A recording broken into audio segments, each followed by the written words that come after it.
با سلام خدمت شما دوستای عزیز. یک معیار دیگه برای ارزیابی میزان سطح هوشیاری داریم به جز GCS. البته معیارهای دیگه هم داریم که به مرور ویدیوی اونها رو میذارم، ولی یکی از پرکاربردترین GCS بود که لینکش رو اینجا میذارم براتون.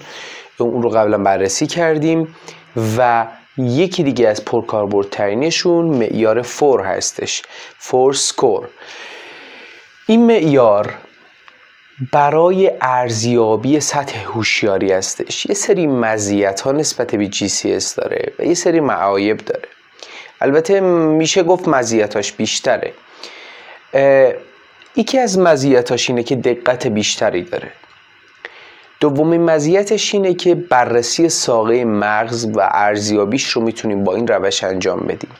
یکی دیگه از مزیتاش اینه که ما میتونیم برای بیمار انتوبه و غیر انتوبه تمایز قائل بشیم و به هر کدومش امتیاز بدیم، نه مثل GCS، و ارزیابی جامع تری رو به ما ارائه میده. این مزیت‌های کلیش بود. اما معایبش چیه؟ یکم پیچیده تر نسبت به GCS. 4 معیار داره در حالی که GCS 3 معیار داشت. GCS پاسخ کلامی رو محاسبه میکنه که اینجا پاسخ کلامی نداریم. پس این از تفاوت‌هاشون بود. حالا بیایم بررسی کنیم که فورسکور رو چجوری حساب میکنیم. سیستم امتیازدهی GCS 4 5 6 بود. خب اما اینجا 4 تا 4 امتیازی داریم که از 0 تا 4 هستش. یعنی هر معیار ما 5 تا حالت داره که از 0 تا 4 میتونیم بهش نمره بدیم. اولین چیزی که بررسی میکنیم طبق معمول چشم بیمار هستش. ای یا همون آیز میشه. کسی که چشمهاش رو باز میکنه و مداد یا دست ما رو خب دنبال میکنه با چشمهاش، یعنی اطاعت داره. خب یعنی مثلا ما به مریض میگیم که آقای فلانی یا خانم فلانی لطفاً به خودکار من نگاه کن، یعنی اوبی داره، یعنی اطاعت داره. خب این 4 امتیاز در این قسمت میگیره.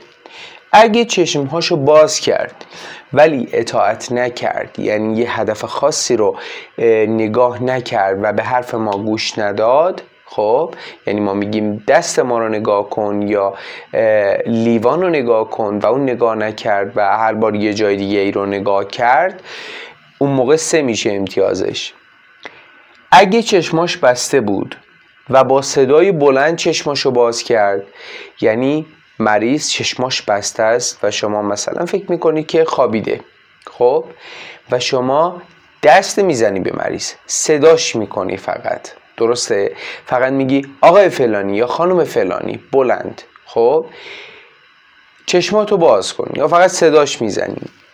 این محرک صدا میتونه باعث باز کردن چشمهاش باشه، خب که این 2 امتیاز اینجا میگیره. اگه چشماش بسته بود و فقط با محرک دردناک، که محرک دردناک هم نحوه ایجادش هم توی ویدیوی GCS به صورت کامل توضیح دادم که ما چه جایی مجازیم چه جایی مجاز نیستیم. به فرض مثال شما بستر ناخن بیمار رو فشار میدی و بیمار چشماش رو بلند میکنه، در این صورت ما میگیم امتیازش 1. اما اگر به هیچ صورتی باز نکرد چشماشو، موقع 0، یعنی ای 0. حرکتی یا موتور رو داریم. حرکت دست ها و اطاعت، مثلا میگی دست راست تو بیار بالا. فرضاً بیمار انتوب است، ما کاری به بقیه وضعیتش نداریم، میگیم دست راست تو بیار بالا یا دست چپ تو مشت کن. خب در این حالت که میتونه تکون بده و اطاعت هم بکنه، اون موقع 4 میگیره. دیگه شما اون رو جدا کنید. مثلا شاید بیمار هر 2 دستش دوچار شکستگیه، ما میتونیم از پاش استفاده کنیم و یا از اندام دیگهش استفاده کنیم. در این حالت میگیم که امتیاز کامل یا 4 رو میگیره. درد رو لوکالیزه میکنه. یعنی چی؟ یعنی شما وقتی یک محرک دردناک به بستر ناخن دست راستش وارد میکنی، اون دست راستش رو عقب میکشه. در این صورت 3 میگیره. وضعیت دکورتیکه 2 میگیره و دسبره 1 میگیره. خب معمولا دسبره پیش آگهی کمتری نسبت به دکورتیکه داره، برای همین هم امتیازش کمتره.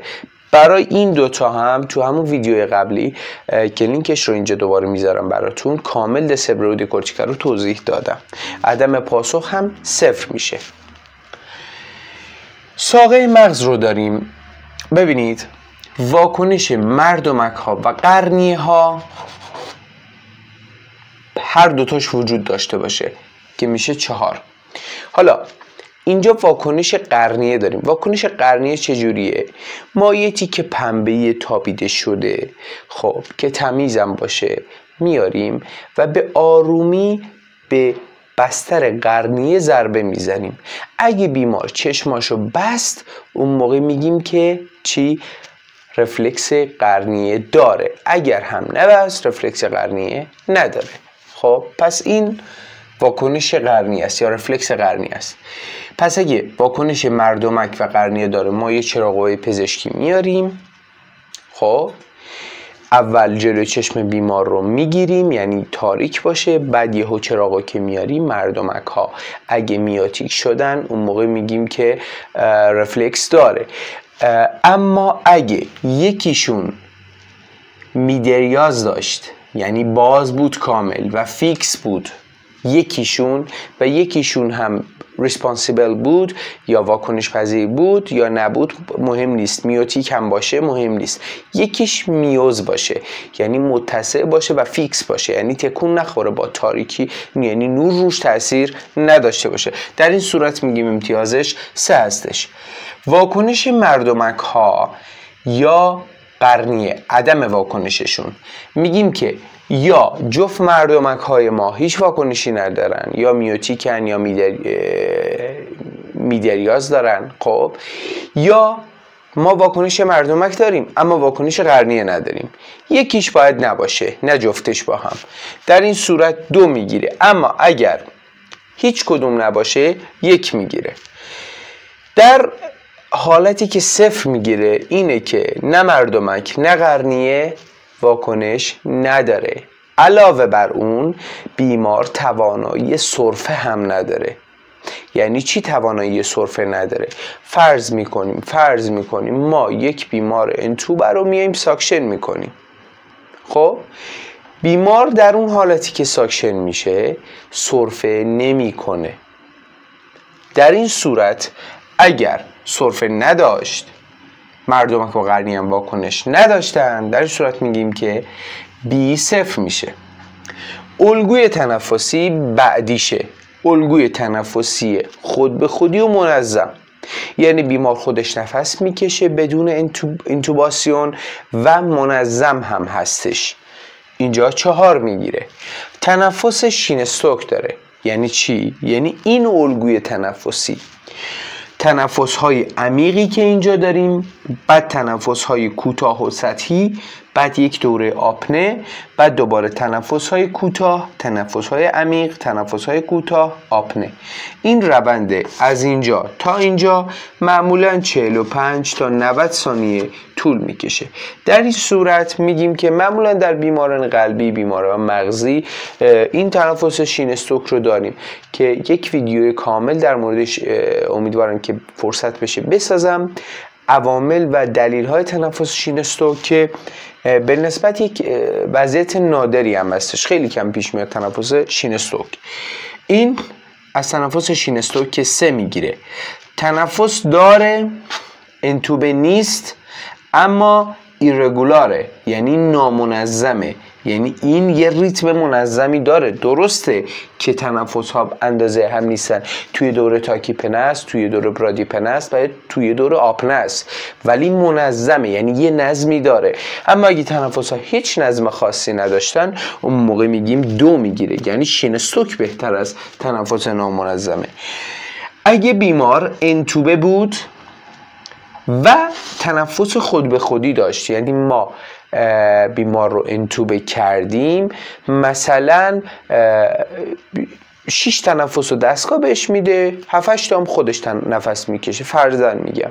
خب یعنی تنفس هایی که خودش سعی میکنه بکشه بیشتر از تنفسیه که دستگاه بهش میده. یعنی یه سری از تنفس ها رو خودش سعی میکنه که بکشه، یعنی ساقه مغزش کار میکنه. در این صورت امتیاز 1 میدیم.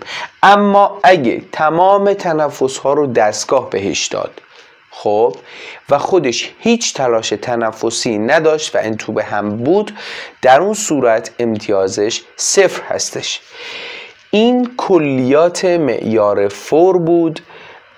امیدوارم که براتون مفید بوده باشه. اگه اشکالی، نقدی یا هر چیزی بود ممنون میشم که برام کامنت کنید.